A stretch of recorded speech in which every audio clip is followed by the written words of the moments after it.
బాబాయ్ మీ పేరు? నా పేరు గుండ్రాం నాయక్. బాబాయ్ మరి ఇప్పటి వరకు కూటమి పరిపాలన ఎలా ఉంది? బాగుందమ్మా. అంతకుముందు మాకు ఏదైనా మాట అంటే రోడ్ల మీద గుంజుకుపోయి పట్టం లేచేవాళ్ళు. మా తాత ముత్తాత ఆస్తి అంతా వాళ్ళ పేరు మీద ప్రయోజనాలు ఉండాలి మా మీద. అప్పుడు ఎంఆర్ఓలు వచ్చింది మాకు. ఎంఆర్ఓలు వచ్చి మీ పట్టాలు ఏ ప్రభుత్వంలో బాబాయ్? వైఎస్ఆర్ ప్రభుత్వం, జగన్ ప్రభుత్వంలో మా పట్ట మా తాత ఆస్తి వాళ్ళ పేరు మీద వర్జనాలు ఉండాలి, మా మీద జీరాసు ఉండాలంట.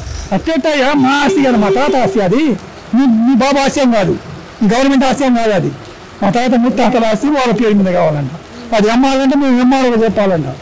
వాళ్ళు ఎవరికో చెప్పి నెల 2 నెలల తర్వాత మాకు ఇస్తారంట వాళ్ళు. అదేంటి బాబాయ్, జగన్ గారేమో గత 5 సంవత్సరాల్లో నేను మంచి పరిపాలన అందించాను ప్రజలకు అని అంటున్నాడు. దొంగ మాటలు, దొంగ మాటలు.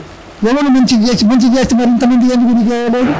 మేము కష్టపడ్డాం, మేము అసలు వేయకూడదు వాళ్ళకని. మరి మాచల్ల మండలం వెమ్మారెడ్డి ఎప్పుడు రాలేదు, 3 సార్లు ఆయనే వచ్చిండు. పోయిన అనుకున్న తర్వాత మాకు నరకం చూపించారు. అప్పుడు ఎవరో కూడా వేయకూడదు అని బూత్ కానే రాకుండా వాళ్ళని తరిమి కట్టి ఎక్కించింది. పింఛన్ వస్తుందా? వస్తుంది, అందరికి వస్తుంది. పింఛన్ వస్తుంది, అమ్మఒడి కూడా అందరినీ పడ్డాయి. 4 5 పడలేదు కానీ అందరికి పడ్డాయి. వైసీపీ లేదు, గీసీపీ లేదు, అందరికి పడ్డాయి.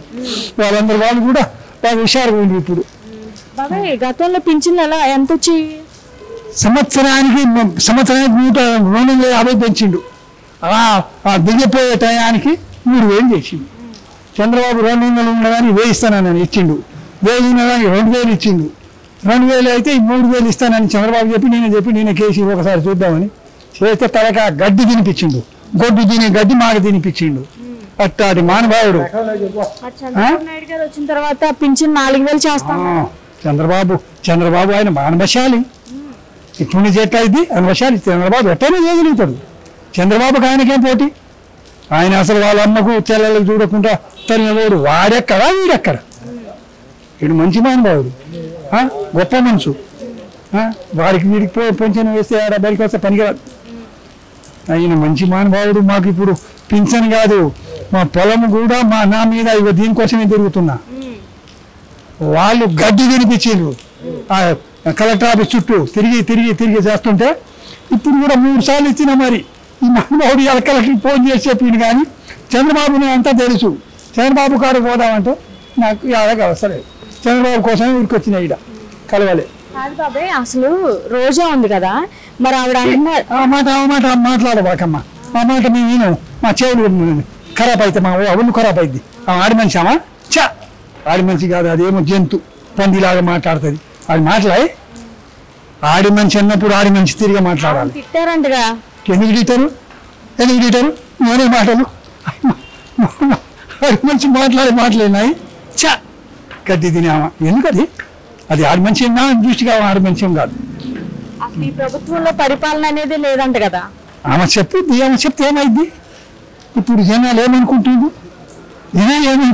తిరిగితే అర్థమైంది. అదే మాట నాకు దగ్గర ఉంటే నేను చెప్పాలనుకుంటా. నేను అది వాళ్ళ మీడియాలో చెప్పాలంటే ఎట్లా చెప్పాలో నాకు అర్థమైతలేదు. ఏం చెప్పాలనుకుంటున్నావు అసలు రోజాక? అమ్మా నువ్వు అమ్మకు తండ్రికి అమ్మకే పుట్టినావా? పుట్టి ఉంటే అట్లా చెప్పవు ఆ కూతురు. నేను చెప్పలేవు. అడకనే దెంగగలుగుతాం కానీ ఆ మాట మా నోటి రాదు. నేను చెప్పలేవు. నువ్వు అనే మాట మేము మాట్లాడాలంటే మా వల్ల పని కాదు. నువ్వు మాట్లాడలేవు తల్లి. అంత గది జగన్ అంటున్నాడు బాబాయ్ రప్ప ఆడిస్తాను. ఏమి రప్ప ఆడిస్తావు? ఇప్పుడు రప్ప ఆడిపించారు కదా నీకు జనాలు. ఇంకా రేపు వచ్చే ఎలక్షన్లో ఇంకా రప్ప ఆడిస్తాడు. నువ్వు కూడా ఉండవు, నువ్వు కూడా రావు. అంత చేస్తాం, అంత తిక్కేలో మేము కావు.